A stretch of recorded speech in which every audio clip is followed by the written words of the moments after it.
Hey guys, it's Elaine, the Ninja Life Coach, and welcome to my channel today. Today, we're going to do some wig talk. So sit back, grab yourselves a cup of coffee.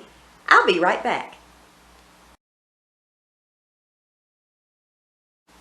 Hey guys, I'm back, and today we're just going to do some wig talk.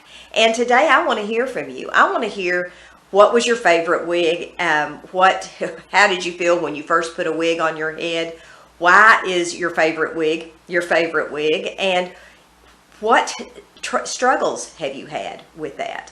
And I'm going to talk today just from my heart and talk with you a little bit about some things that have happened to me on my wig wearing journey, and just share some of those stories with you, because I've got some that are funny, and I've got some that are just really not so funny. But one of the funniest stories that I have from wearing a wig is I had bought this new wig. I had bought that pink wig, the pink asymmetrical wig that I wear. I wear it a lot when I'm doing Mary Kay parties. And I was really happy with that wig. And I had only worn it one other time, and I had worked on the wig just a bit, not much. I had just kind of, I don't know, messed with the hair just a bit, steamed it. That's when I was kind of learning on some of these things. And so this friend of mine called me, and she wanted to go out to lunch. So I thought, I'm going to wear the pink wig.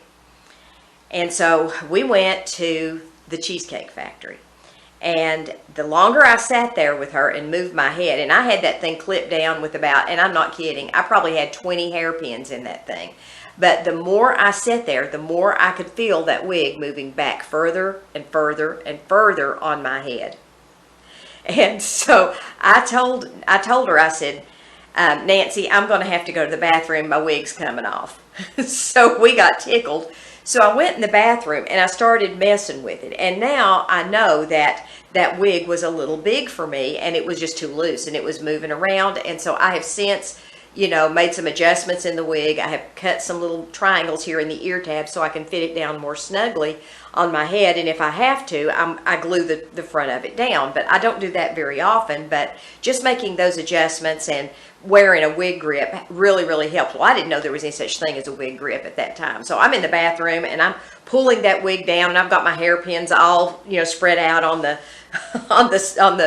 counter there in front of me, and I'm trying to put that back and put that back. And this lady comes out of the bathroom stall, and she looks at me, and I look at her, and she said, "I love your hair." And I look at her, and she's got on a wig, and I said, "How long have you had yours?" And she said, "This is my first one." And I said, I'm new to it too. And I said, "Mine's coming off." And she said, "Oh no."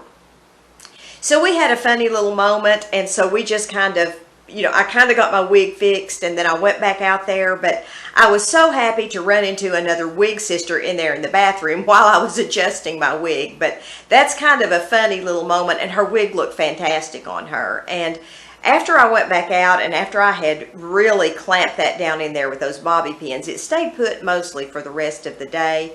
But now I know if I wear a wig grip and I do a few things with that wig, that the wig will stay put much, much better. But I guess my biggest challenge to wearing a wig is I have a fairly small head. My head, and I have zero occipital bone. I mean, none. And that is where my wigs tend to slide, is right back here. They tend to slide up. So I've since learned that you can put a piece of double-sided tape down here. It's really designed for that purpose. It's wig tape.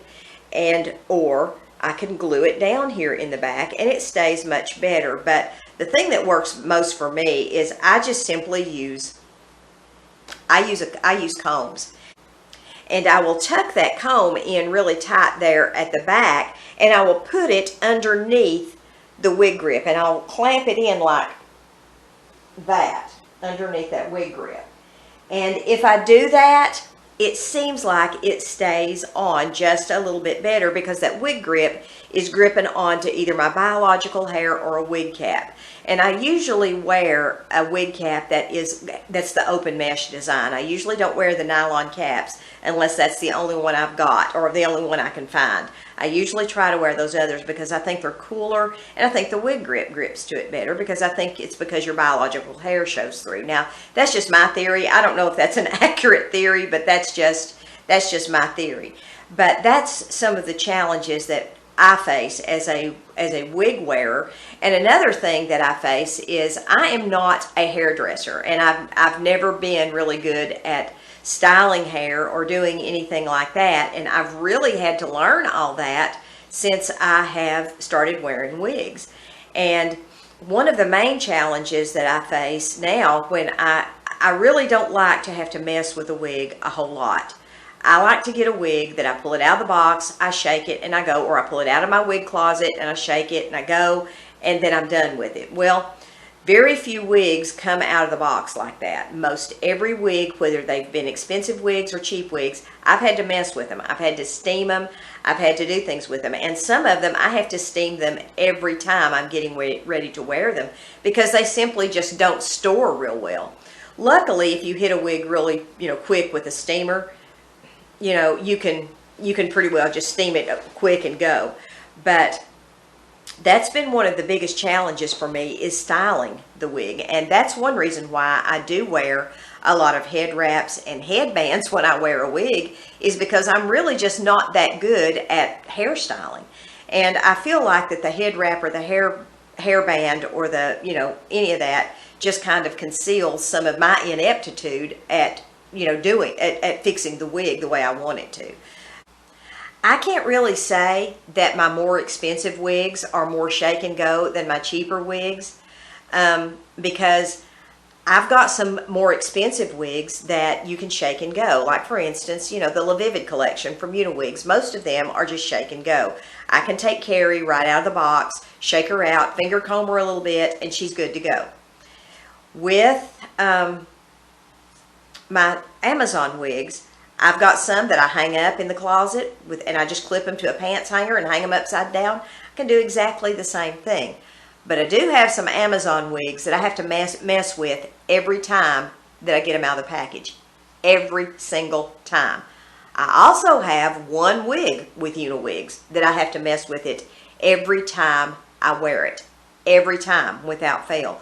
And I think from doing this, and it's not that I don't love the wigs, it's just that I know if I'm going to wear it that day, I've got to give myself a little extra time to maybe get out my steamer, or get the John Renault, the piece out, do all that stuff, maybe glue it a little bit more.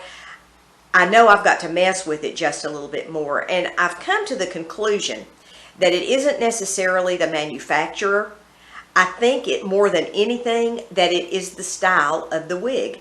And it seems like, to me, and I don't know if this is true or if it's just something that I think is true, I think the wigs that are about right here seem to be the ones that I have to mess with just a bit more than the ones that are pixies, or the ones that are longer than that are shoulder length or longer. So that reminds me, there's a song by the Cowsills. It's called Hair. Shoulder length or longer. Here baby, there mama, everywhere daddy daddy, hair.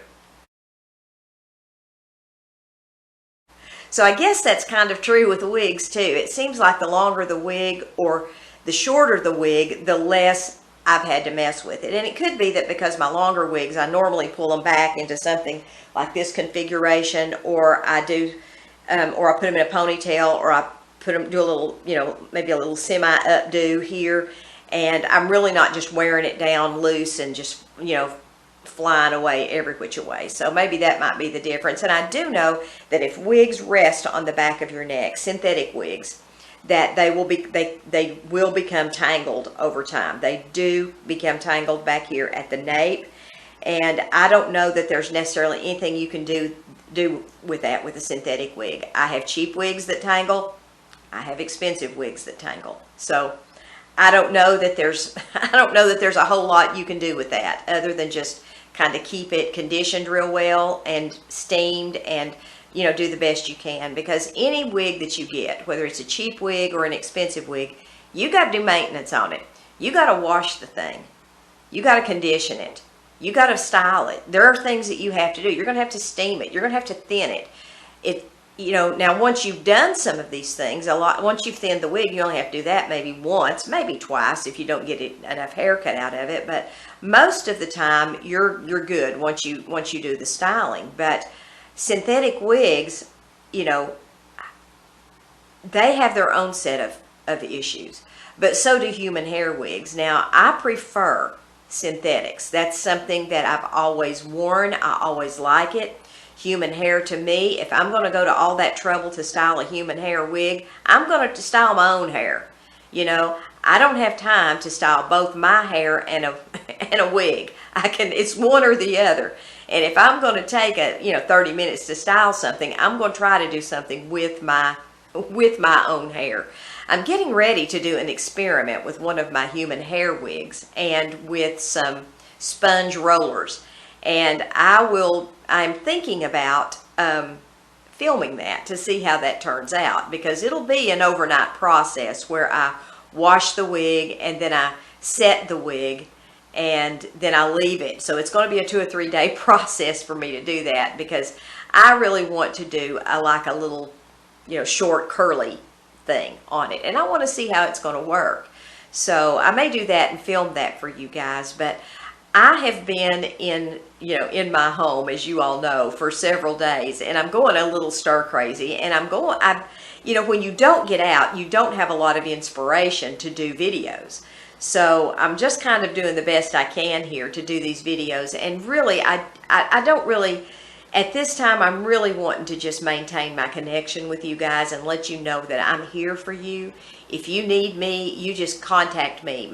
All my contact information is down in the description box, and I'll be happy to correspond with you, or I'll be happy to FaceTime with you, or maybe even do a Zoom with several of you if that's something of interest that you all would like to do. And I'm actually thinking about going live in a few weeks, just because someone told me I needed to, and I thought that's not a bad idea, especially right now. I'm a little nervous about it because the edit button kind of is my friend.